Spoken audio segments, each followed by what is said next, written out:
হযরতে তালহা ইবনে বারা যখন শুনেছেন সরওয়ারে কায়নাতের জবান থেকে তার বাবাকে হত্যার হুকুম এসেছে, তালহা ইবনে বারা নবীজির পাশ থেকে উঠে খোলা একটা তরবারি নিয়ে বাড়ির দিকে একটা দৌড় মারছে। সুবহানাল্লাহ বলবেন না? একটা দৌড় মারছেন। আল্লাহর হাবিব তো ভেবেছেন যে ছোট মানুষ কি পাগলামি করে বসে। আবার আল্লাহর হাবিব বলেন, তালহা রে দাঁড়া, কই যাও? ও আল্লাহর নবী, আপনি বলেছেন আমার বাবার হত্যা করতে, আমি আমার বাপরে খুন করতে যাচ্ছি। আল্লাহু আকবার। আল্লাহর হাবিব তো আশ্চর্য হয়ে গেছেন, যেন তালহা মেসেজ দিলেন, ওগো নবী, আপনার আদেশ আর হুকুম আমার কাছে আমার বাবার কল্লার চাইতে হাজার লক্ষ গুণ দামি। ইন্নাল হামদুলিল্লাহ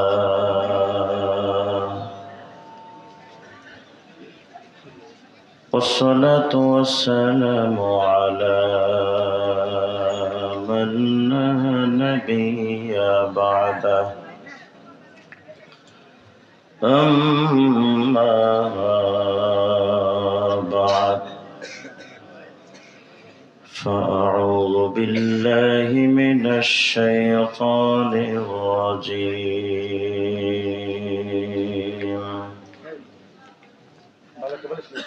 بسم الله الرحمن الرحيم.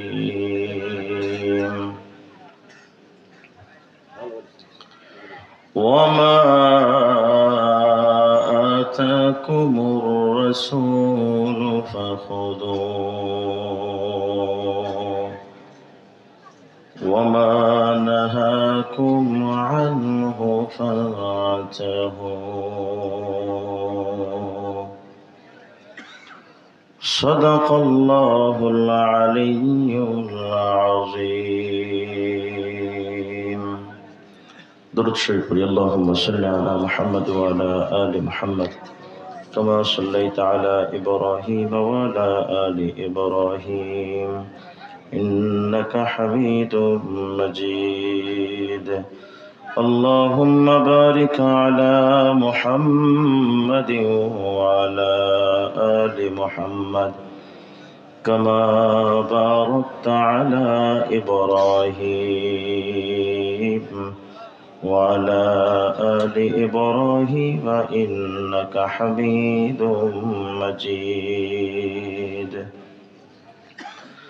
বাগে জান্নাত মাহমুদিয়া কওমি মাদ্রাসার উদ্যোগে আয়োজিত বার্ষিক ইসলামী মহাসম্মেলন 2025-এর মুআজ্জাজ সভাপতি মণ্ডলী, বিশেষ করে মঞ্চে উপস্থিত আমার অত্যন্ত শ্রদ্ধেয় এবং মান্যবর ব্যক্তিত্ব অজস্র উলামায়ে কেরামের ইসলাহ ইলমি মুরব্বী হযরতুল আল্লাহ হযরত মাওলানা আজিজুল হক সাহেব দামাত বারাকাতুহুল আলিয়া, এবং আমার অত্যন্ত কাছের বড় ভাই হযরত মাওলানা আহসানুল্লাহ সিদ্দিকী হাফিজাহুল্লাহ সহ আজকের মহতি মাহফিলের সম্মানিত প্রধান অতিথি, বিশেষ অতিথি, আমন্ত্রিত অতিথিবৃন্দ, হযরত উলামায়ে কেরাম, মুআজ্জাজ মুকাররম ধর্মপ্রাণ মুসলমান ভাইয়েরা, পর্দার আড়ালের মা এবং বোনেরা, মহান আল্লাহ রাব্বুল আলামিনের শাহী দরবারে লাখো কোটি শুকর যে আল্লাহ তাআলা আপনাকে আমাকে উম্মতে মুহাম্মাদী হিসেবে সৃষ্টি করেছেন।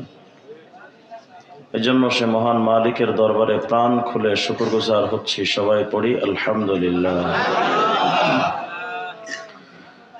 আল্লাহ রাব্বুল আলামিন যত নিয়ামত আমাদেরকে দিয়েছেন, যত উপহার, আমাদের জীবনের জন্য সবচেয়ে বড় উপহার হলো আমাদেরকে আল্লাহ তাআলা আখিরি নবী হযরত মুহাম্মদুর রাসূলুল্লাহ সাল্লাল্লাহু আলাইহি ওয়াসাল্লামের মতো একজন নবী আমাদেরকে আল্লাহ উপহার দিয়েছেন। এটা বিরাট বড় নিয়ামত। কত বড় নিয়ামত! হাফেজ ইমাদউদ্দিন ইবনে কাসীর রাহিমাহুল্লাহ তিনি লিখেছেন, তাফসীর ইবনে কাসীরের ভিতরে এনেছেন, ذكر رسول الله صلى الله عليه وسلم أربعة من بني إسرائيل হুজুর আকরাম সাল্লাল্লাহু আলাইহি ওয়াসাল্লাম একদিন সাহাবায়ে কেরামের সামনে বনি ইসরাইলের 4 জন মানুষের জীবনের আমল সম্পর্কে আলোচনা করছিলেন। তো সাহাবীরা, জানো আগের যুগের বনি ইসরাইলের ওই 4 জন মানুষ কত আমল করেছিল? তো এক পর্যায়ে হুজুর বললেন, দেখো এই 4 জন লোক এত বেশি আমল করত যে আবাদুল্লাহ 80 আমা, 80 বছর যাবত এরা টানা আল্লাহর ইবাদত করেছে। লাম ইয়াসুহু তারফাতা আইন, এই 80 বছরের ভেতরে একটা সেকেন্ডের জন্য তারা আল্লাহর নাফরমানি করেননি, গুনাহ করেন। সুবহানাল্লাহ বলবেন না? কত বছর? 80 বছর শুধু ইবাদতে কেটেছে। আরেকটা বর্ণনায় আসছে, আদ-দুরুল মানসুর সুয়ুতির মধ্যে এনেছেন, যে আরেকজন লোকের জীবনী নিয়ে হুজুর আলোচনা করছিলেন, যে লোকটা 1000 মাস ইয়াকুমু বিল-লাইল হাত্তা ইউসবিহ, 1000 মাস টানা তাহাজ্জুদের নামাজ পড়তেন রাতের বেলা। আর দিন হলে ইউজাহিদু বিন-নাহারি হাত্তা ইউমসিয়া, সকাল হলে তিনি সন্ধ্যা পর্যন্ত আল্লাহর রাস্তায় জিহাদ করতেন। রাতে পড়তেন তাহাজ্জুদ আর দিনে করতেন জিহাদ। এভাবে করে এই লোকটার টানা 1000 মাস কেটে গেছে। আচ্ছা কল্পনা করেন তো যেই লোকটা টানা 80 বছর শুধু আমলই করলেন, যারা 1000 মাস রাত দিন মিলিয়ে যারা আল্লাহর ইবাদতে কাটিয়ে দিলেন, তাদের আমলের সামনে যদি আপনার আমার আমল যদি পেশ করা হয়, খুঁজে পাওয়া যাবে? তারা তো বেঁচে থাকতেন শতাব্দীর পর শতাব্দী, আর আপনি আমি এই তো হয়তো বেঁচে থাকি আমার উম্মতি মিন 60 সানাতান ইলা 70 সানা, হয়তো 60-70 বছর, এর মধ্যেই তো কেল্লাফতে। তাদের আমল ছিল 80 বছর, 1000 মাস টানা। আপনি আমি যদি বেঁচেও থাকি 60 বছর, এর মধ্যে মোটামুটি মরার আগে 55 বছর আকিস বিড়িটা নেই, ঠিক না? আমাদের তো আমল নাই, তাদের আমল এতটা সত্ত্বেও আল্লাহ তাআলা এই উম্মতের ব্যাপারে ফায়সালা দিয়েছেন, এই উম্মতে মুহাম্মাদি শোনো। আল্লাহ যেন বুঝাচ্ছেন, শোনো, তোমাদের বয়স কম, সৃষ্টিগতভাবে তোমরা দুর্বল, আমলও কম, কিন্তু উম্মতে মুহাম্মাদি জানো আগের যুগের উম্মতরা অনেক অনেক দিনের আমল নিয়ে হাজির হবে, কিন্তু কিয়ামতের ময়দানে আমি আল্লাহ তাআলার কাছে তোমাদের মর্যাদা দুনিয়াতেই ঘোষণা দিলাম, তোমাদের মর্যাদা কুনতুম খায়রা উম্মাহ, সকল উম্মতের ভেতর থেকে তোমরাই আমি আল্লাহর কাছে সবচেয়ে দামি।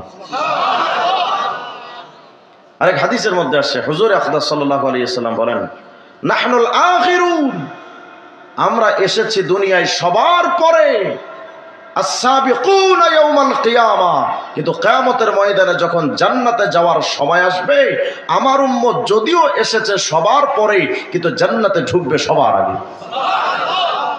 আচ্ছা, এই যে ফজিলতগুলো আল্লাহ তাআলা আপনাকে আমাকে দিলেন, নিশ্চয়ই আমলের কারণে তো নাকি?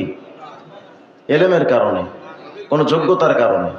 শুধু একমাত্র কারণ, আপনি আমি উম্মতে মুহাম্মাদি। আচ্ছা এই বাচ্চা, এই বাবা কথা বলেন, এত লোক মানুষ ফোন চালাবে না, তোমার চাইতে ফোন বড়, ফোন চালাইবা না। হ্যাঁ, আল্লাহ তাআলা আমাদের বাচ্চাদেরকে হেফাজত করেন, বাচ্চাদের হাতে ফোন দিয়েন না। বাবারা তো বাচ্চাদের প্রতি দয়াশীল, যে আমার বাচ্চাটা আমার কাছে একটা ফোন চেয়েছে, আপনি তার হাতে ফোন দিলেন মানে তার হাতে তার নিজেই গলায় ছুরি চালানোর জন্য ব্যবস্থা করে দিলেন। বাচ্চাদের সারাদিন কাঁদলে ওদের হাতে ফোন দেওয়া যাবে না। আল্লাহ তাআলা আমাদের তৌফিক দান করেন। এটা প্রাসঙ্গিক ক্রমে বলে নিই, একজন মানুষের জীবনের সফলতা বিফলতা ডিপেন্ড করে তার বাচ্চার উপর। বাচ্চা যদি আলোকিত হয়, ওই বাবাও আলোকিত থাকে আজীবন, কিন্তু বাচ্চা যদি নষ্ট হয়ে যায়, পুরা জিন্দেগির সব উপার্জন বাপের ধ্বংস হয়ে যায়। এই জন্য বাচ্চাদের দিকে কেয়ারফুল থাকা, আমাদের বাচ্চাদের আমাদের ভবিষ্যৎ। আল্লাহ তাআলা আমাদের সকল বাচ্চাদেরকে আলোকিত জীবন দান করেন। তো এই যে মর্যাদা আল্লাহ আপনাকে আমাকে দিলেন, কেন দিলেন? কারণ আপনি আমি আখিরি নবীর উম্মত। তো আখিরি নবী আল্লাহর কাছে কত দামি হলে উম্মতও দামি হয়ে যায়। কিন্তু আফসোসের সাথে বলতে হয়, যেই নবীর ওসিলাই আপনি আমি এতটা দাম পেলাম, আফসোস দর আফসোস আজকে সেই উম্মতে মুহাম্মাদি তাদের নবীকে মানে না। মাথার দিকে তাকাইলে নবীজি সুন্নাহ নাই, চুল কাটে মেসিয়ান নেইমারের মতো, হুজুরের মতো কাটে না, দাড়ি রাখে বিধর্মীদের কালচারে, নবীজির মতো রাখে না। আমাদের কোনো ক্ষেত্রেই আমরা হুজুরকে মানি না। আফসোসের সাথে বলতে হয়, হিন্দুরা রামকৃষ্ণকে মানে, রামচন্দ্রকে মানে, যুধিষ্ঠির মনুকে তারা মানে, তারা তাদের রামকৃষ্ণের প্রত্যেকটা কথার অনুসরণ করার চেষ্টা করে। বৌদ্ধরা বুদ্ধদেবের মতো চলে, খ্রিস্টবাদরা তারা তাদের বানানো যীশু খ্রিস্ট, ঈসা আলাইহিস সালাম না, তাদের বানানো যীশু খ্রিস্টকে তারা মানে। সব ধর্মের মানুষেরা তাদের গুরুদেরকে মানে। আওয়ামী লীগরা বঙ্গবন্ধুর আদর্শ মানে, বিএনপিরা জিয়ার আদর্শ মানে, জাতীয় পার্টির লোকেরা এরশাদ কাকারে মানে, সবাই সবাইকে মানে। আফসোস শুধু উম্মতে মুহাম্মাদি তাদের নবীকে মানে না। আমাদের ব্যক্তি জীবনে নবীর আদর্শ নাই, পারিবারিক জীবনে নবীর আদর্শ নাই, সামাজিক জীবনে নবীর আদর্শ নাই, রাষ্ট্রীয় জীবনে তো এই মুসলমানদের কণ্ঠের আওয়াজ হলো হুজুর, রাষ্ট্র টুপির ক্ষেত্রে নবীকে মানা যায় না হয়, দাড়ির ক্ষেত্রে না হয় নবীকে মানা যায়, পোশাকের ক্ষেত্রে হয়তো নবীকে মানা যায়, হুজুর মসজিদ মাদ্রাসার খানকার মাহফিলে জাস্ট এখানেই নবীকে মানা যায়, কিন্তু আদালতে নবী চলে না, রাষ্ট্রনীতিতে নবী চলে না, অর্থনীতিতে নবী চলে না, সমাজনীতিতে নবী চলে না। শুনে রাখো উম্মতে মুহাম্মাদি, কোন অর্থনীতি যদি নবীর নির্দেশনা ছাড়া চলে, ওই অর্থনীতি জীবনের সফলতা পায় না। কোন সমাজ ব্যবস্থা যদি নবীজির নির্দেশনা ছাড়া চলে, ওই সমাজ ব্যবস্থা কোনোদিন আলোকিত হতে পারে না।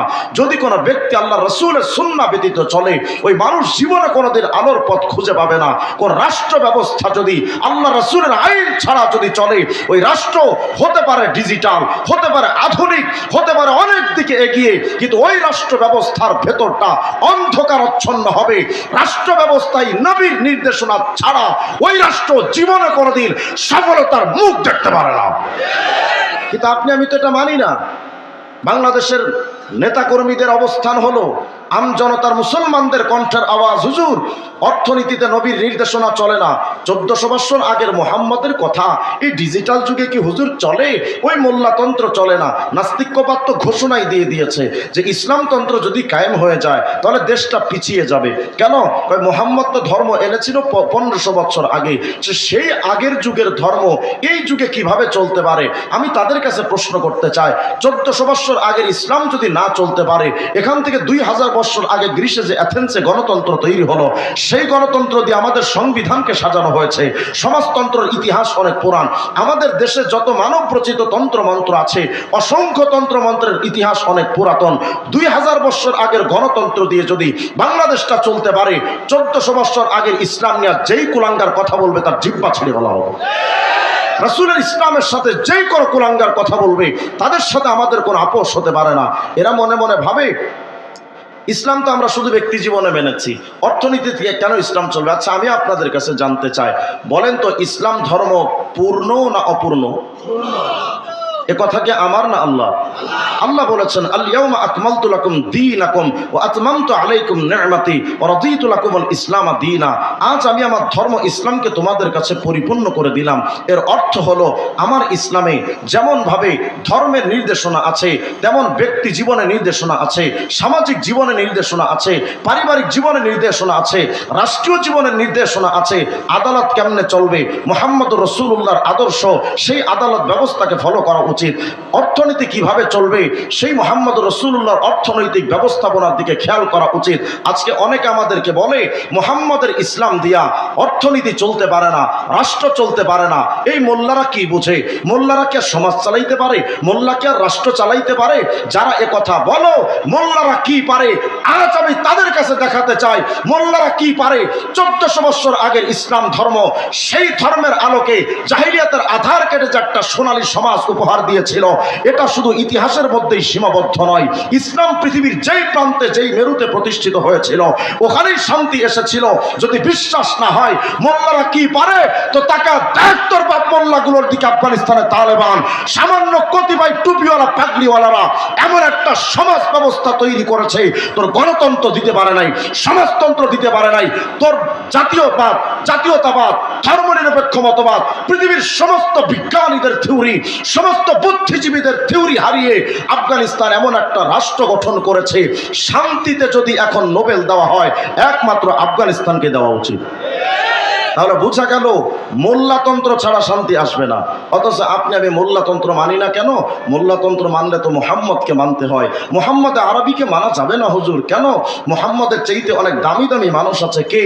Lenin, Karl Marx, Mao Tsetung, Abraham Lincoln, Zia, Ershad, Mujib, আর Einstein, Newton, Maxwell, Charles Darwin, Aristotle, Ibn Sina, আর তোমার বিদ্যাসাগর আর হাবিজাবি যাদেরকে দেখাও, গোটা পৃথিবীর সমস্ত মহামানবদেরকে যদি এক পাল্লায় রাখা হয় আমার রাসূলের পায়ের ধুলার সমান হবে না।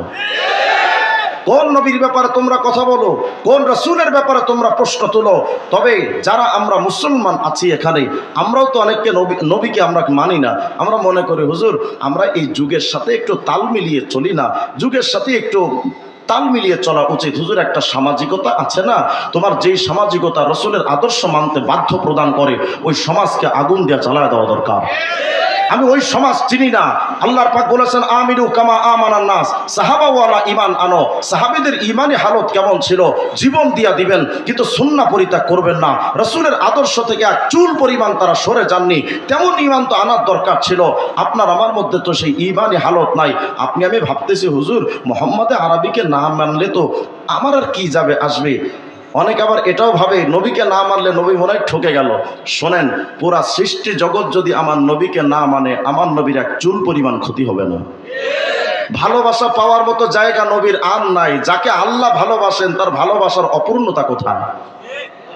যাকে আল্লাহ ভালোবাসেন তার ভালোবাসা পাওয়ার অপূর্ণতা কোথায়? আল্লাহ তার হাবিবকে এতটা ভালোবাসতেন। খুলেন না জামে তিরমিজি হাদিসের কিতাব 2616 নম্বর হাদিসটা তালাশ করবেন। আল্লাহ রসুলকে আল্লাহ তাআলা এতটা ভালোবাসতেন। হযরত আব্দুল্লাহ ইবনে আব্বাস রাদিয়াল্লাহু আনহু, আব্দুল্লাহ ইবনে আব্বাস রাদিয়াল্লাহু আনহুমার বর্ণনা, তিনি বলেন জালাসা নাসু মিন আসহাবি রাসূলিল্লাহি সাল্লাল্লাহু আলাইহি ওয়াসাল্লাম, একদিন সাহাবায়ে কেরাম এরকম গোলাকৃতি হয়ে বসেছিলেন, হুজুরের অপেক্ষায় ইয়ান্তাজিরুনা, কখন নবীজি আসবেন অপেক্ষায় ছিলেন। কিন্তু হযরত আব্দুল্লাহ ইবনে আব্বাস বলেন যে হুজুরের আসতে একটু দেরি হচ্ছিল। তো সাহাবায়ে কেরামের একটা স্বভাব ছিল, নবীজি যখন আসতেন না একটু অবসর টাইম পেতেন তো সাথে সাথে তারা দিনই মুযাকারা, দিনই আলোচনা শুরু করতেন। এক সাহাবী ডেকে বলছেন, এই সাহাবীরা শোনো, যেহেতু সময় আছে কিছু আলোচনা করি। কি কথা বলো? কই দেখো ইন্নাল্লাহ ইত্তাখাযা মিন খালকিহি খলিলা ইত্তাখাযা ইব্রাহিমা খলিলা। জানো সাহাবীরা, সমস্ত সৃষ্টি জগৎ থেকে একজনকে যাচাই বাছাই করে তাকে বানানো হয়েছে খলিলুল্লাহ, তিনি হযরত ইব্রাহিম আলাইহিস সালাম।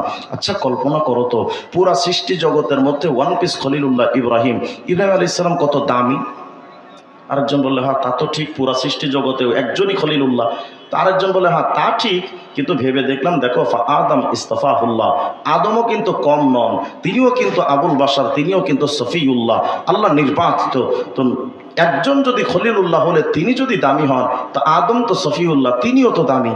আরেকজন কয় হ্যাঁ তাও ঠিক, কিন্তু দেখো মূসা কাল্লামাহু তাকলিমা, মূসা আলাইহিস সালামও কিন্তু কম নন।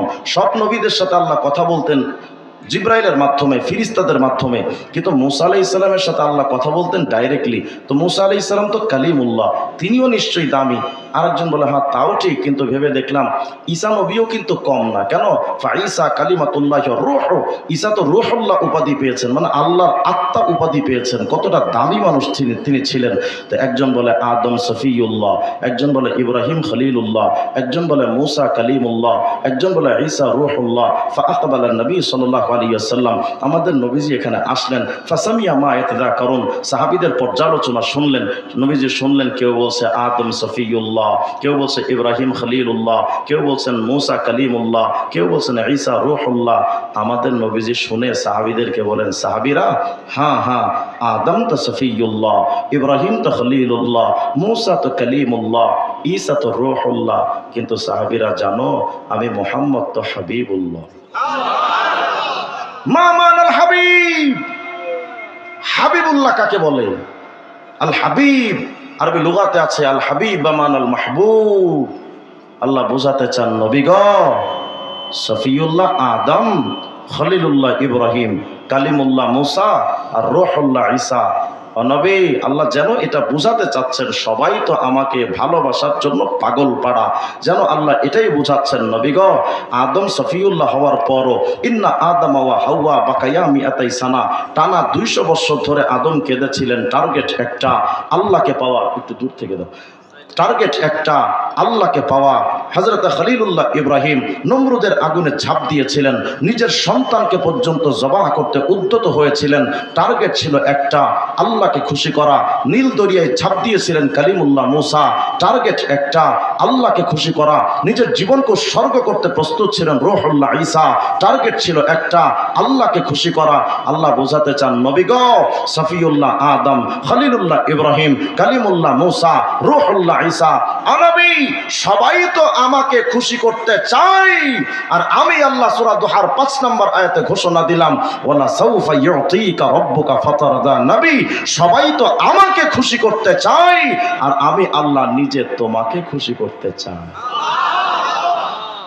যেই আল্লাহ নিজে তার নবীকে খুশি করতে চান, হায় আফসোস মুসলমান, সেই নবীজির মোহাব্বতের দাড়িটা সেলুনে যায়া ক্লিন শেপ করে কেটে বা ছেটে বা শেপ করে সেলুনে ফালায় দিয়ে আসলেন। নবীজির মোহাব্বতের দাড়ি এখন হিন্দু ও জুতা দিয়া পা দিয়া পাড়ায়, খ্রিস্টানও পাড়ায়, মুচি মেথর পাড়ায়, নিম্ন শ্রেণীর লোকেরাও পাড়ায়, সবাই নবীর মোহাব্বতের দাড়িটা পাড়াচ্ছে। তোমার বিবেকটা কবে জাগ্রত হবে আমার তো বুঝে আসে না। জীবনের 60-70টা বছর আপনার আমার জীবন থেকে চলে গেছে, আজও পর্যন্ত নবীজিকে আপন করে পাওয়ার মতো ফিকির আপনার আমার আসলো না। আপনি আমি এখন মেসি আর নেইমারের ভক্ত, ঘোষণা দিচ্ছে আমি মুজিব সেনা, কেউ বলে আমি জিয়ার সৈনিক, কেউ বলে আমি এরশাদ কাকার সৈনিক। আরে উম্মতে মুহাম্মাদি তো রসুল ছাড়া আর কোনো আদর্শ থাকতে পারে না। আমরা ওয়েস্টার্ন কালচার চাই না, আমরা বিদেশি কালচার চাই না, ইন্ডিয়ান কালচার আমাদের জন্য না। আমাদের কালচার একমাত্র মুহাম্মদে আরবির আরবি কালচার, এটাই হওয়ার দরকার ছিল, কিন্তু আপনার আমার মধ্যে সেটা নাই। আপনি আমি আজকে অমুক তমুকের ভক্ত, অমুকের অনুসারী। শুনে রাখেন, যাদের আপনি অনুসরণ করেন তারা কিন্তু আপনার ফিকিরে ব্যস্ত থাকে না। কথা বললেন না জি? আপনি মেসি আর নেইমারের ভক্ত, আল্লাহর নামের কসম,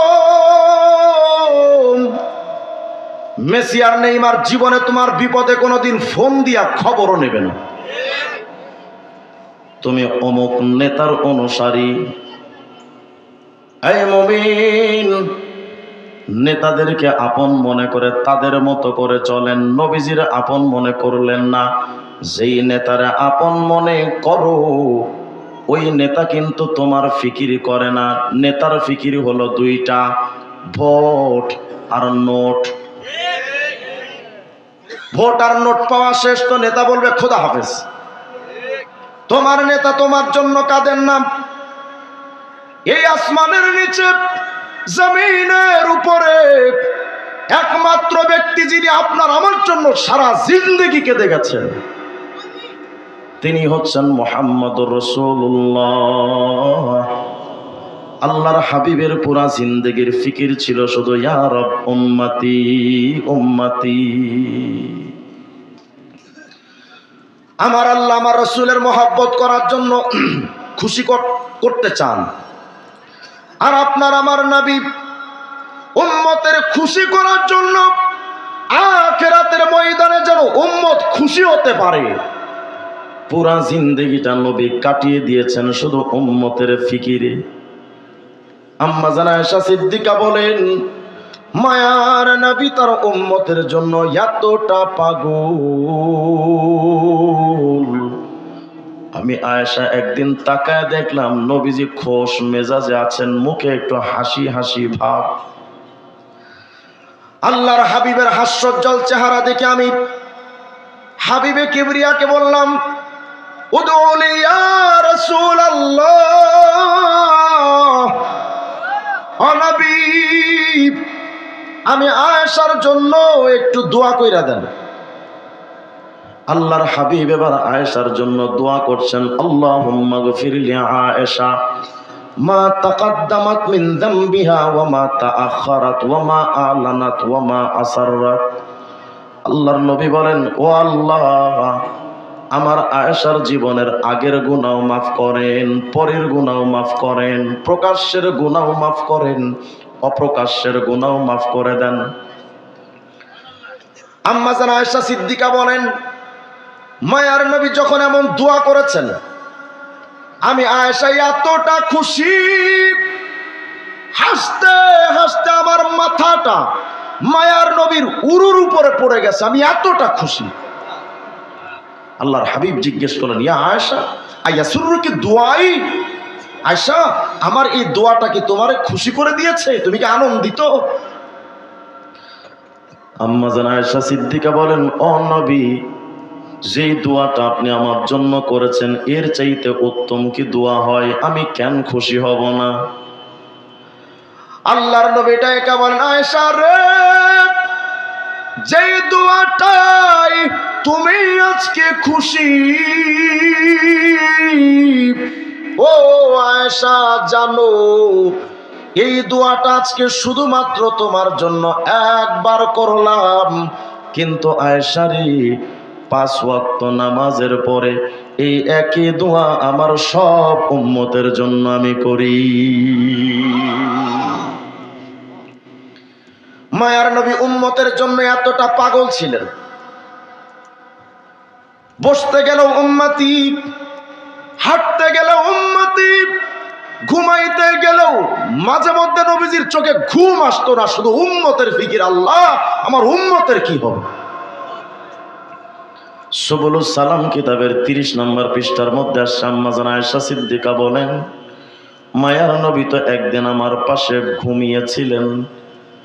কুনতু যাতা লাইলাতিন, হঠাৎ একটা রাতে আমি আয়েশার যখন ঘুমটা ভেঙে গেল, আমি আয়েশা যখন ঘুম থেকে জাগ্রত হলাম, তাকায় দেখি আমার পাশেই তো নবীজি ঘুমিয়েছিলেন, কিন্তু তাকাইলাম নবী নাই, নবী গেলেন কই? ফাতলুবুন নবী, এবার আমার নবীরে খুঁজতে লাগলাম, নবী কই? আশপাশের ঘর বাড়িতেও নবী নাই, অলি গলিতেও নবী নাই, রাস্তাঘাটেও নবী নাই, নবী কই? কোথাও নবীরে খুঁজা পায় না। আমি আয়েশা খুঁজতে খুঁজতে মায়ার নবীরে জান্নাতুল বাকিতে যখন গেলাম, জান্নাতুল বাকিতে গিয়া দেখি কাইমান ইয়াকুলু ইয়া রাব উম্মতি ওয়া সাজিদান ইয়াকুলু ইয়া রাব উম্মতি। আমি আয়েশা গভীর রাত্রে জান্নাতুল বাকিতে যাইয়া দেখি মায়ার নবী জান্নাতুল বাকিতে একবার দাঁড়ায়া আর একবার সেজদায় গিয়ে যেন আল্লাহকে বলছেন, ও আল্লাহ, এই গভীর রাত্রে তো আমি মুহাম্মদের চোখে ঘুম আসে না, আরামের বিছানাটা আমারে ঘুমাইতে দেয় না, আল্লাহ শুধু আমি মুহাম্মদের একটা পেরেশানি আমারে অ্যাটাক করে, আল্লাহ গো তুমি আমারে কও আমার গুনাহগার উম্মতরে তুমি মাফ করবা তো? এই পেরেশানিটা আমারে ঘুমাইতেও দেয় না। মায়ার নবী ঘুমের মধ্যে উম্মতি উম্মতি ফিকির। আম্মা জান আয়েশা সিদ্দিকা বলেন, ইয়া রাসূলুল্লাহ আনাসিতাল কুরআন লিআজালি হাদিল উম্মাহ, ও নবী আমি আয়েশার তো মনে হচ্ছে আজকে উম্মতের জন্য আপনি কোরআন পড়াটাও ভুলে গেলেন। মায়ার নবী আমার বলেন, আয়েশা রে, আজকে তুমি তো আমার উম্মতি বলে কাঁদতে দেখেছো, এতে তুমি হয়রান। আয়েশা রে, জানো মা দুমতু ফিল হায়াতি আকুলু ইয়া রাব উম্মতি, আমি মুহাম্মদের নিঃশ্বাসটা যতদিন চালু থাকবে রে, আমার কণ্ঠে একটা আওয়াজ বাজতে থাকবে, ইয়া রাব উম্মতি উম্মতি। আল্লাহর হাবিবের উম্মতি উম্মতি ফিকির দেখে একদিন আল্লাহ বলেই ফেললেন, নবী ফালাআল্লাকা বাখিউন নাফসাকা আলা আথারিহিম ইল্লা বিউমিনু বিহাদাল হাদিসি আসাফা। ও হাবিব, আমি আল্লাহর যেন মনে হয় উম্মতের ফিকিরে আপনি কখন জানি হার্ট অ্যাটাক করে বসেন, কখন জানি আপনি স্ট্রোক করে বসেন, কখন জানি আপনি শেষ হয়ে যান। উম্মতের জন্য আপনার এতটা দরদ। আল্লাহর হাবিব ডেকে বলেন, আয়েশা, জীবন্ত যতদিন আছি আমার কণ্ঠ আওয়াজ উম্মতি, ফাইদা দাখালতু ফিল কবরি আকুলু ইয়া রাব উম্মতি। এ আয়েশা, যতদিন যেদিন আমি কবরে ঢুকবো রে, ওই দিনও আমার কণ্ঠে আওয়াজ থাকবে উম্মতি উম্মতি। আজীব একটা তথ্য আপনাদেরকে দেয়া যায়। আরবের অনেক কিতাবে খুঁজেছি, পাই নাই। ফার্সি একটা কিতাবের মধ্যে পেয়েছি। শাহ আব্দুল হক মুহাদ্দিস দেহলভী রহমতুল্লাহ একটা কিতাব লিখেছেন, মাদারিজুন নবুওয়াহ, 2 নম্বর খণ্ডের 568 নম্বর পৃষ্ঠার ভেতরে ওলামা হযরত দেখে নিয়েন। আল্লাহর নবী যেদিন ইন্তেকাল করেন, মায়ার নবীর দেহ মোবারকটাকে নিয়ে কবরের মধ্যে যখন রাখবে, যেই কয়েকজন সাহাবী নবীজির দেহ মোবারকটা ধরে কবরে নামাইতে গেছেন, এর মধ্যে একজন সাহাবীর নাম ছিল হযরত কুসাম ইবনে আব্বাস রাদিয়াল্লাহু আনহু, যিনি নবীজির আপন চাচাতো ভাই, আপন চাচা আব্বাস রাদিয়াল্লাহু আনহুর সন্তান হযরত কুসাম। সিয়ারু আলামিন নুবালার 3 নম্বর খণ্ডে 441 নম্বর পৃষ্ঠায় কুসাম রাদিয়াল্লাহু আনহু জীবনী বর্ণনা করা আছে। লেখা আছে, কানা ইউশবিহু বিন নবী সাল্লাল্লাহু আলাইহি ওয়াসাল্লাম কুসাম। এই কুসাম রাদিয়াল্লাহু আনহু যেহেতু নবীজির বংশধর, আব্দুল মুত্তালিবের গোত্রের, এই কুসামকে দেখতে অনেকটা আমাদের নবীজির মতোই ছিল। তার চেহারার কাটিং, তার বডি ফিটনেস আমাদের নবীজির মতো ছিল। ওয়াকানা আখিরু মান খরাজা মিন লাহদি রাসূলিল্লাহি সাল্লাল্লাহু আলাইহি ওয়াসাল্লাম। এই কুসাম তো সেই সাহাবী, মায়ার নবীর দেহ মুবারক ধরে যারা কবরে নামাইতেছিলেন, সবাই তো একে একে উপরে চলে আসছিলেন।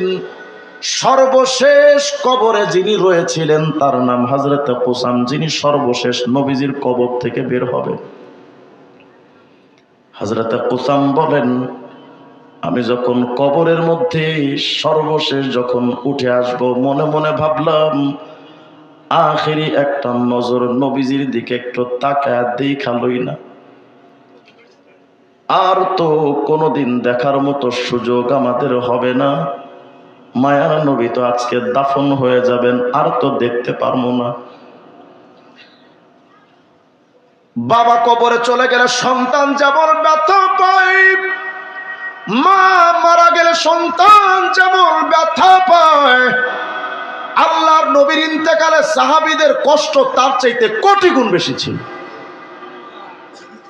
কারণ সাহাবায়ে কেরাম তো বাপের চাইতে নবীকে বেশি ভালোবাসতেন, মায়ের চাইতে নবীজিকে বেশি ভালোবাসতেন। গত 3 দিন আগে একটা riwayat পড়লাম,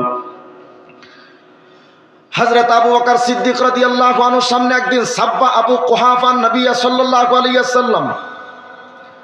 আবু বকর সিদ্দিকের বাবা আবু কুহাফা একদিন নবীজিকে গালি দিয়েছেন আবু বকর রাদিয়াল্লাহু আনহুর সামনে। আবু বকর রাদিয়াল্লাহু আনহু যখন দেখছেন বাবাই আমার হাবিবরে গালি দিয়েছে, ফাসাক্কাহু সাক্কাতান ফাসাকাতা, আবু বকর রাদিয়াল্লাহু আনহু এক বিন্দু সহ্য করতে পারে না, এমন একটা ধাক্কা মারছে যে সিদ্দিক আকবরের বাবা আবু কুহাফা জমিনে পড়ে গেছে। ফাযুকিরা লিরাসূলিল্লাহি সাল্লাল্লাহু আলাইহি ওয়াসাল্লাম, নবীজির সামনে পেশ করা হলো, ইয়া রাসূলুল্লাহ, আমার সন্তান আবু বকর আমারে মারছে। আল্লাহর হাবিব বলেন, আফাল তাহাদা ইয়া আবু বকর, হে আবু বকর, বাপের সাথে এমন আচরণ তুমি করছো নাকি? সিদ্দিক আকবর বলেন, ওগো আল্লাহর নবী, আল্লাহর কসম করে বলি আমি তো শুধু একটা ধাক্কা মেরেছি। আল্লাহর নামের শপথ, আমার হাতের কাছে যদি তরবারি থাকতো, আমার বাবা যে অপরাধ করেছে আমার বাবার কল্লা আমি ফালায়া দিতাম। মায়ার নবীকে সাহাবায়ে কেরাম তা তো ভালোবাসতেন। মনে কোনো কষ্ট আসলে নবীজির দরবারে চলে আসতেন। নবীজির চেহারা মোবারকটা দেখলে সাহাবীদের মনের সব কষ্টগুলো দূর হয়ে যেত, এতটা ভালোবাসতেন তারা নবীজির।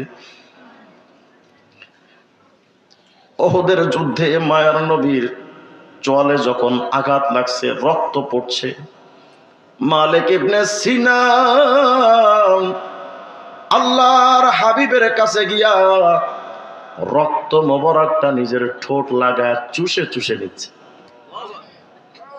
মায়ার নবীর রক্তটা জমিনেও পড়তে দিতেন না। সাহাবারা নবীজিকে এতটা ভালোবাসতেন। ছোট্ট একটা ঘটনা আপনাদেরকে শোনায়া যায়। আল্লাহর নবীর একজন সর্বকনিষ্ঠ অনেক ছোট একজন সাহাবী হযরত তালহা ইবনে বারা রাদিয়াল্লাহু আনহু, মাজমু যাওয়ায়ের সহ অসংখ্য কিতাবাত তাময়িজ ফি মারিফাতি সাহাবার মধ্যে আসছে। আল্লাহর হাবিব যখন মক্কা থেকে মদিনাতে হিজরত করলেন, আল্লাহর হাবিব যখন কোনো মজলিসে বসতেন তো একজন সাহাবী, ছোট্ট একদম মাসুম বাচ্চা সাহাবী তালহা ইবনে বারা মায়ার নবীর কাছে গিয়া কানা ইয়ালসাকু বিরাসূলিল্লাহি সাল্লাল্লাহু আলাইহি ওয়াসাল্লাম, মায়ার নবীর শরীরের সাথে নিজের শরীরটারে একটু লাগায়া দিতেন।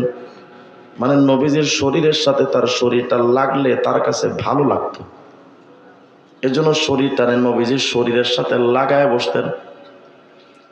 এই ছোট্ট মাসুম বাচ্চা সাহাবী একদিন তালহা বলেন, ওগো আল্লাহর নবী, আমি কিন্তু আপনাকে বড্ড ভালোবাসি। মুরনি ইয়া রাসূলুল্লাহ, বলেন কি আদেশ করতে চান, আমি কতটা ভালোবাসি শুধু বলেন, এরপরে দেখবেন আমার ভালোবাসার নমুনা। আল্লাহর হাবিব তো ভেবেছেন যে ছোট্ট মানুষ তো আবেগে তাড়নায় হয়তো বলছে। আল্লাহর হাবিব বলেন, এই তালহা, বুঝে শুনে বলতেছে তো, ইয়া রাসূলুল্লাহ আপনি শুধু বলেনি, তারপরে দেখেন। আল্লাহর হাবিব বলেন, ইযহাব ফাকতুল আবাক, যাও তোমার বাপরে হত্যা করো তো দেখি পারোনি। হযরতে তালহা ইবনে বারা যখন শুনেছেন সরওয়ারে কায়নাতের জবান থেকে তার বাবাকে হত্যার হুকুম এসেছে, তালহা ইবনে বারা নবীজির পাশ থেকে উঠে খোলা একটা তরবারি নিয়ে বাড়ির দিকে একটা দৌড় মারছে। সুবহানাল্লাহ বলবেন না? একটা দৌড় মারছেন। আল্লাহর হাবিব তো ভেবেছেন যে ছোট মানুষ কি পাগলামি করে বসে। আবার আল্লাহর হাবিব বলেন, তালহা রে দাঁড়া, কই যাও? ও আল্লাহর নবী, আপনি বলেছেন না আমার বাবার হত্যা করতে, আমি আমার বাপরে খুন করতে যাচ্ছি। আল্লাহু আকবার। আল্লাহর হাবিব তো আশ্চর্য হয়ে গেছেন, যেন তালহা মেসেজ দিলেন, ওগো নবী, আপনার আদেশ আর হুকুম আমার কাছে আমার বাবার কল্লার চাইতে হাজার লক্ষ গুণ দামি। আল্লাহর হাবিব ডেকে বলেন, তালহা লাইসা ফি দীনিনা কাতিয়াতুর রাহম। এই তালহা, আমি তো তোমার বলেছিলাম উহিব্বু আন লা আকুনা ফি দীনিকা রিবা, আমি চাইছিলাম যেন তোমার ভালোবাসার ব্যাপারে আমার ভেতরে কোনো সন্দেহ কাজ না করে। কিন্তু তালহারি, আমাদের ধর্মে খুন করা তো দূরের কথা, আত্মীয়তার বন্ধন নষ্ট করাও তো হারাম। থামো, যাও না, বসো। কিছুদিন হঠাৎ করে তালহা নবীজির মজলিসে আসেন না। আল্লাহর হাবিব একদিন জিজ্ঞেস করেন, আমার ছোট্ট আশেক আমার তালহারে কই? কোথায় আমার সেই বাচ্চা সাহাবী? সাহাবায়ে কেরাম বললেন, ইয়া রাসূলুল্লাহ, তালহা তো অসুস্থ, আসতে পারে না। আল্লাহর হাবিব বলেন, কোথায় রে? আমার তালহার বাড়িতে আমার লয়ে যাও, আমার তালহারে আমি নিজে দেখতে যাব। আল্লাহর হাবিব তালহার বাড়িতে এসে নবীজি তাকে দেখলেন বেহুশ হয়ে আছে, জ্ঞান নাই। নবীজি তাকে দেখে তার বাপ মাকে বলে দিলেন, দেখো কেন জানি আমার মনে হয় আমার তালহা এই রাতটা মনে হয় পার করতে পারবে না, মনে হয় মারা যাবে। আমি তার মধ্যে মৃত্যুর কিছু নমুনা দেখতে পাচ্ছি। তবে রে তালহার বাবা মা, আমার তালহা যদি আজকে রাত্রে মারা যায়, আমারে তোমরা একটু খবর দিও। আমি নিজে আমার তালহার কাছে আসব, নিজে আমি তারে কাফন পরাবো, নিজে আমি তারে জানাজা পড়াবো, নিজে তারে আমি দাফন করবো, আমার খবর দিও। মায়ার নবী কথাটা বলে চলে আসেন। গভীর রাত্রে হঠাৎ তালহার জ্ঞান ফিরেছে। জ্ঞান ফেরার পরে তালহার জবান থেকে সর্বপ্রথম একটা আওয়াজ, আব্বু, আমার নবী কি আমাকে দেখতে আসছিলেন? আমার নবীকে আমার একটু খবর নিতে এসেছিলেন? বাপ মা বলে, হ্যাঁ রে তালহা, আসছিলেন তো। কি বলে গেছেন বলেন? আল্লাহর হাবিব বলে গেছেন, তালহা তুমি যদি আজকে মারা যাও, আল্লাহর হাবিব তোমারে মৃত্যুর ব্যাপারে তাকে খবর দেওয়ার জন্য বলে গেছেন। হযরতে তালহা তখন দৃঢ় কণ্ঠে বলছেন, আব্বু খবরদার, লা তুখবির রাসূলুল্লাহ সাল্লাল্লাহু আলাইহি ওয়াসাল্লাম, আব্বু খবরদার, আমার মৃত্যুর খবর এই রাত্রে মারা গেলেন নবীরে কইেন না। এই রাত্রে আমার নবীকে আমার মৃত্যুর খবরটা কেউ যেন না বলে, কেউ বললেন না। রাত্রবেলা তালহা মারা গেলেন, দাফন কাফন হয়ে গেল। ফজরের নামাজের পর মায়ার নবী জিজ্ঞেস করেন, সাহাবীরা রে, আমার তালহার একটু খবরটা বলো তো, কোথায় আমার তালহার কি অবস্থা? সাহাবায়ে কেরাম বলেন, ইয়া রাসূলুল্লাহ, তালহা তো গত রাত্রে মারা গেছেন, তো আমারে কইল না কেন? ও আল্লাহর নবী, তালহা তো নিষেধ করেছিলেন যেন আপনার খবর কেউ না কয়। কেন? তালহা আমাদেরকে জানাইছিলেন, আমি যদি মারা যাই আর এই রাত্রে যদি আমার মৃত্যুর খবর মায়ার নবীর কাছে যদি কেউ দাও, আর এই রাত্রে যদি আমার নবী আমার দাফন কাফনে আসতে ঘর থেকে বের হয়, আব্বু ওই যে দেখেন রাস্তার পাশে কিছু ইহুদিদের ঘর, আমার মনে হয় রাত্রবেলা সুযোগ পাইয়া যদি ইহুদিরা আমার নবীরা যদি পিটাই, রাস্তায় যদি কাটা পুঁতে রাখে, আমার মহাব্বতে নবী আসতে গিয়া পায়ের মধ্যে কষ্ট পাবে, এটা আমি মানতে পারবো না।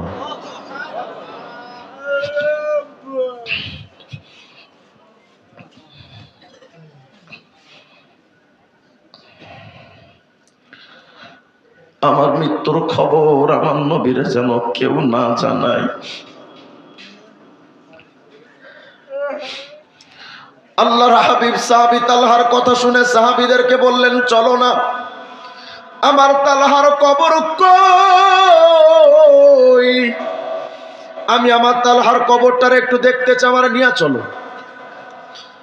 সাহাবায়ে কেরাম মায়ার নবীরে নিয়া তালহার কবরের পাশে যখন দাঁড়ালেন, ওয়াসাফান্না সুমাহু, সাহাবীরাও পেছনে কাতার বন্দী হয়ে দাঁড়ালেন।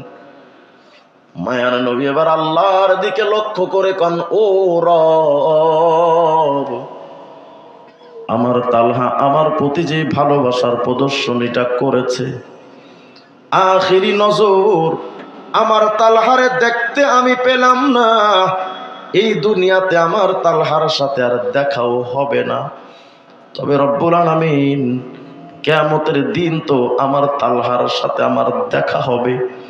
আমি যখন আমার তালহারে, ছোট্ট তালহারে যখন দেখব, আমি একটা দৃশ্য দেখতে চাই, তাযহাকু ইলাই ওয়া ইয়াযহাকু ইলাই, আমি দেখতে চাই যে আমার তালহা, তুমি আমার তালহার দিকে তাকায় তাকায় হাসবা, আর আমার তালহাও তোমার দিকে তাকায় তাকায় হাসবে, এই দৃশ্যটা আমি দেখতে চাই। সাহাবায়ে কেরাম নবীজির এতটা মহব্বত করতেন, বাপ মা নিজের জীবনের চাইতে নবীজির মায়া ছিল। আজকে কিছু কিছু কুলাঙ্গারেরা কয় সাহাবায়ে কেরাম সত্যের মাপকাঠি না। নাউজুবিল্লাহ, আসতে বলবেন আপনারা। অসংখ্য আয়াত, ফাইন আমানু বিমিসলি মা আমানতুম বিহি ফাকাদ ইহতাদাউ। আল্লাহ বলেছেন আমার রাসূলের সাহাবীদের মতো যদি ঈমান আনো তোমরাও হেদায়েত পেয়ে যাবে। সেই সাহাবীদেরকে যারা সত্যের মাপকাঠি মানে না, খেলাফত মুলুকিয়াত নামক বই লিখে মওদুদী সাহেব যে পরিমাণ সাহাবায়ে কেরামকে নগ্ন সমালোচনা করেছে, আল্লাহর কসম কিয়ামতে প্রত্যেকটা সাহাবীর সামনে তাকে দাঁড়াতে হবে। নগ্ন সমালোচনা। বলেন আমার সাথে, সাহাবীদের দুশমনদের সাথে আমরা নাই। বলেন বলেন সাহাবাদের সমালোচনা করব না। বলেন সাহাবাদের সমালোচনা শুনবো না। সাহাবা সমালোচকদের সাথে থাকবো না। মনে থাকবে তো ইনশাআল্লাহ। হযরত কুসাম ইবনে আব্বাসের কথা বলতেছিলাম রাদিয়াল্লাহু আনহুমা। মায়ার নবীর কবরে নেমে ভাবতেছেন আজকের পরে তার জীবনে কোনোদিন নবীজিকে দেখার মতো সুযোগ আমার হবে না। জীবনের শেষবারের মতো মায়ার নবীর একটু দেখালই, আর তো দেখতে পারবো না, শেষ নজরটা একটু তো দেখে লই। হযরত আব্দুল্লাহ মুহাদ্দিস দেহলভী রাহমাতুল্লাহ আলাইহি তার ফারসি ইবারাতটা এভাবে সনদ ছাড়া এভাবে লিখেছেন। হযরত কুসাম বলেন, नजर करदम दर कब्र के आ हजरत सल्लल्लाहु अलैहि वसल्लम लबहाए मुबारक खुद रामी जम्बानी। हजरत कुसम बोलेन मायार नबीर চেহারা মুবারকের দিকে শেষবারের মতো যখন তাকাইলাম, আমি চা দেখি নবীজি আজকে কবরে শুয়েও নবীজির ঠোঁট দুটো আমার নড়াচড়া করতেছিল। উনি যেন কি বলতেছেন। হয়তো অনেকে মনে মনে ভাববেন হুজুর নবী তো মারা গেলেন, তো আবার ঠোঁটটা নড়ে কেন? কোরআনে কারিমে সূরা বাকারার মধ্যে আল্লাহ তাআলা বলেন, ওয়ালা তাকুলু লিমান ইউকতালু ফি সাবিলিল্লাহি আমওয়াত বাল আহইয়াউ ওয়ালাকিন লা তাশউরুন। আল্লাহ বলেন, এই যারা আল্লাহর রাস্তায় শহীদ হয় তাদেরকে মৃত বলো না, তারা জিন্দা। তো শহীদরা জিন্দা, নবীদের মর্যাদা শহীদদের চাইতে তো কম, নাকি বলেন? নবীদের চেয়ে মর্যাদা শহীদদের থেকে কম না বেশি? তো শহীদরাই মরে না, নবীরা মরে কেমনে? নবীরা তো হায়াতুন নবী, জিন্দা। তারা শুধু আলমে দুনিয়া থেকে আলমে বারজাখ ইন্তেকাল করেন, মানে দুনিয়ার জীবন থেকে কবরের জগতে স্থানান্তরিত হন, জাস্ট এতটুকুই। হযরতে কুসাম ইবনে আব্বাস বলেন, আমি তাকায় দেখি আল্লাহর নবীর ঠোঁট দুটো নড়াচড়া করতেছে, কি যেন বলেন, কিন্তু আওয়াজ বড় না, ফিসফিস আওয়াজ দিয়া বলতেছিলেন। আমি যখন দেখলাম মায়ার নবীর ঠোঁট দুটো নড়াচড়া করে, পাস গোশ পেশ দাহাওয়ে দাস্তাম, আমার কানটারে মায়ার নবীর ঠোঁট মোবারকের কাছে একটু আগায়া নিলাম। দেখি না শুনি না মায়ার নবী কি বলতেছেন আজকে কবরে শুয়ে শুয়েও। এই উম্মতের দরদি নবীরা আপনারা তো চিনলেন না যে নবী উম্মতের কতটা দরদি। হযরত কুসাম ইবনে আব্বাস বলেন, আমি যখন আমার কানটারে মায়ার নবীর ঠোঁট মোবারকের কাছে যখন নিলাম, শানিদাম কে হযরত ফরমাউদ ইয়া রব উম্মতি, আমি শুনতে পাচ্ছি মায়ার নবী কবরে শুয়ে শুয়ে ফিস ফিস আওয়াজ দিয়ে আজকে বলতেছেন, ও আল্লাহ আমার গুনাহগার উম্মতের কি হবে আল্লাহ। এই নবীর মতো একটু মাথায় টুপিটা দিতে আপনার মন চায় না? ওই নবীর মহব্বতের নজরানা তো সাহাবীরা পেশ করে গেছেন জীবন দিয়া, সম্পদ দিয়া, সবকিছু দিয়া। আপনি আমি তো নবীজির জন্য এখন জানও দেওয়া লাগতেছে না, মালও দেওয়া লাগে না, নবী তো দুনিয়াতে নাই। কিন্তু আল্লাহর হাবিব বলেন, সাহাবা পুরা বিশ্ববাসীরে জানায়া দাও, যেই সময় আমি নবী দুনিয়াতে থাকবো না, আমার উম্মত যদি আমারে ভালোবাসতে চায় তাহলে আমি নবীর পক্ষ থেকে একটা নির্দেশনা, মান আহাব্বা সুন্নতি ফাকাদ আহাব্বানি। আমার উম্মত জনে যদি আমার মতো টুপিটা মাথায় লাগায়, আমার মতোই যদি একটু দাড়িটা রাখে, আমার মতোই যদি একটু পাঞ্জাবি জুব্বা গায়ে দেয়, আমার মতোই যদি ঘুমানোর সময় সুন্নাত মোতাবেক ঘুমায়, আমার মতোই সুন্নাত তরিকায় যদি খানা খায়, আমার মতোই যদি অজু গোসল ইস্তেঞ্জায় যায়, আমার মতোই যদি পোশাক পরে, এই সাহাবীরা আজীব একটা হাদিস শোনা যায়। সকালবেলা একদিন আনসারী এক সাহাবী আসছেন, মনটা খারাপ। আল্লাহর হাবিব তারে জিজ্ঞেস করলেন, সাহাবী তোমার মন খারাপ কেন?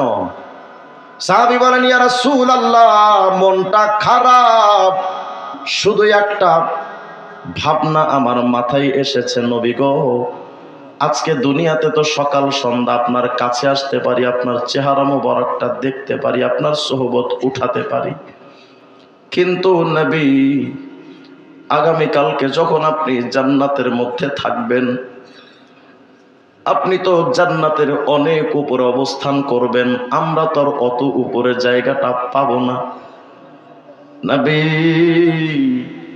আমার পেরেশানি, আজকে যখন মন চায় আপনারা দেখতে পারি, কিন্তু কিয়ামতে যখন আপনি অনেক উপরে থাকবেন, আপনার সাথে দেখা করবো কেমনে? যেন বলতে চাচ্ছেন, ও নবী, আপনারা না দেখা জান্নাতে আমাদের ভালোটা লাগবে কেমনে কম? আল্লাহর হাবিব কোনো জবাব দিলেন না। কিছুক্ষণ পরে জিবরিল আমিন আসলেন আয়াত নিয়ে, ومن يطع الله والرسول فأولئك مع الذين أنعم الله عليهم من النبيين والصديقين والشهداء والصالحين। আল্লাহ জানায় দেন, নবী এদেরকে জানায় দেন, ওরা যদি আমি আল্লাহর এবং আপনার অনুসরণ করে তো আপনার সাথেই জান্নাতে রাখুন। জান্নাতে যেতে চাই কে কে? হাত তোলেন।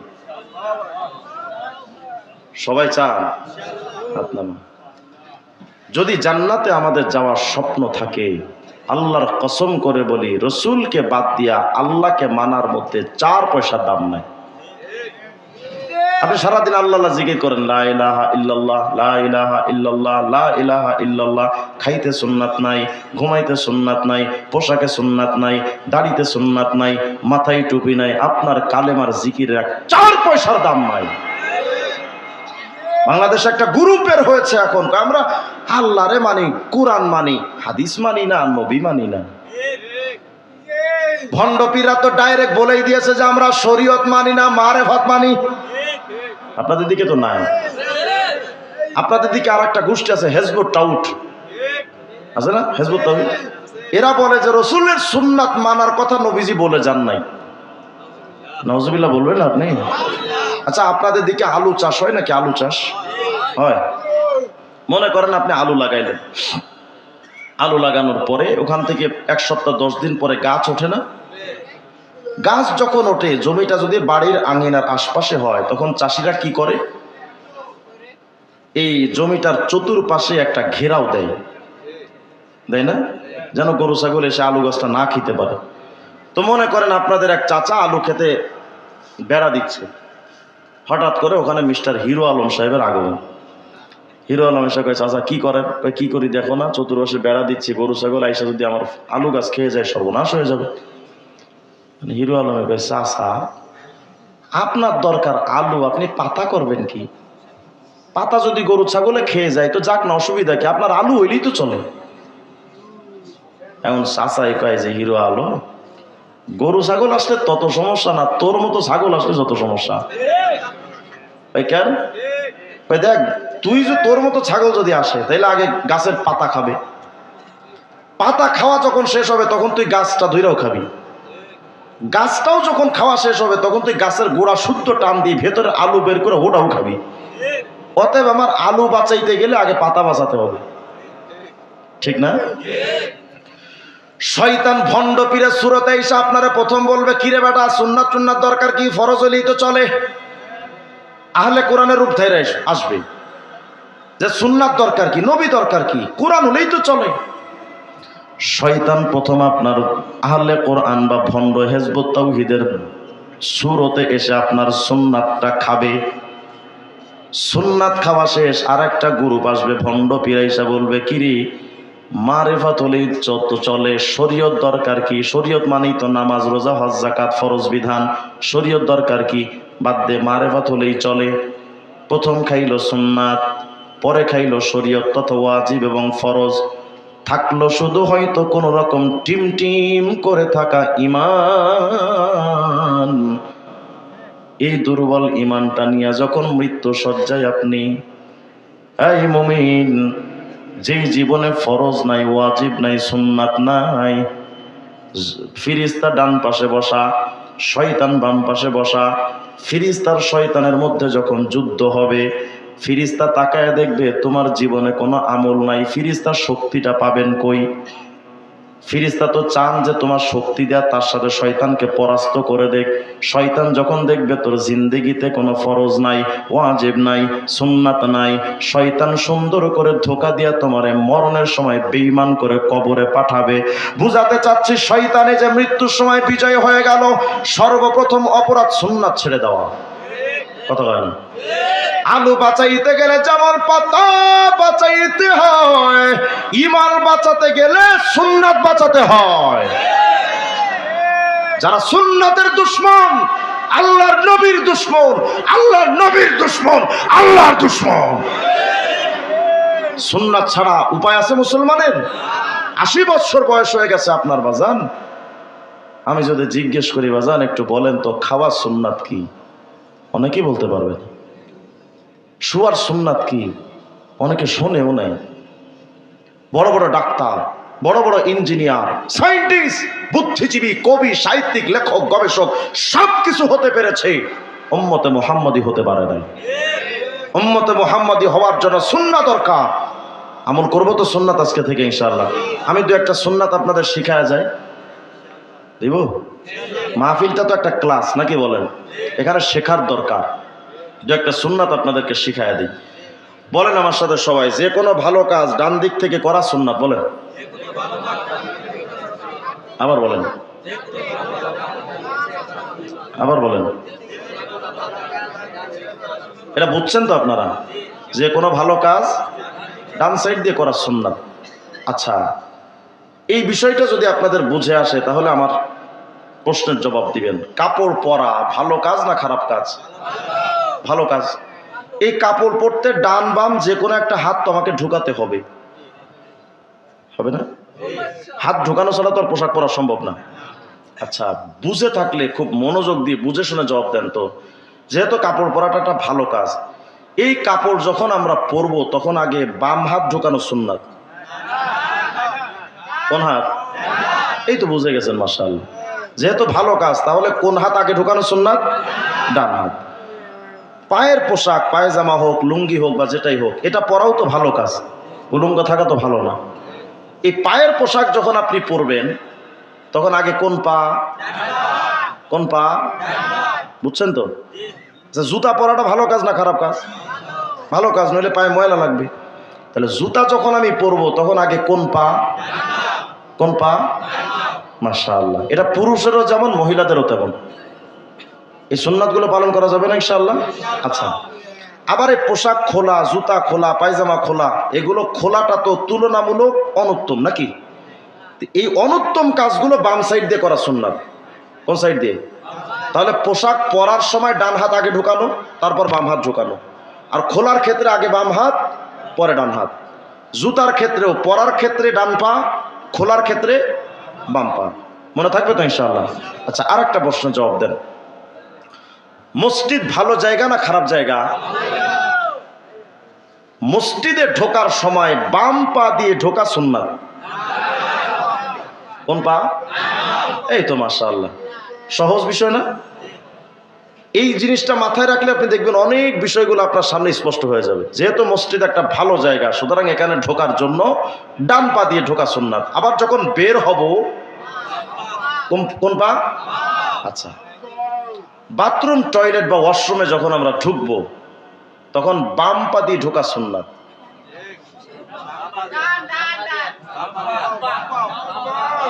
ভালো করে বুঝেন, বাথরুমে যখন ঢুকবো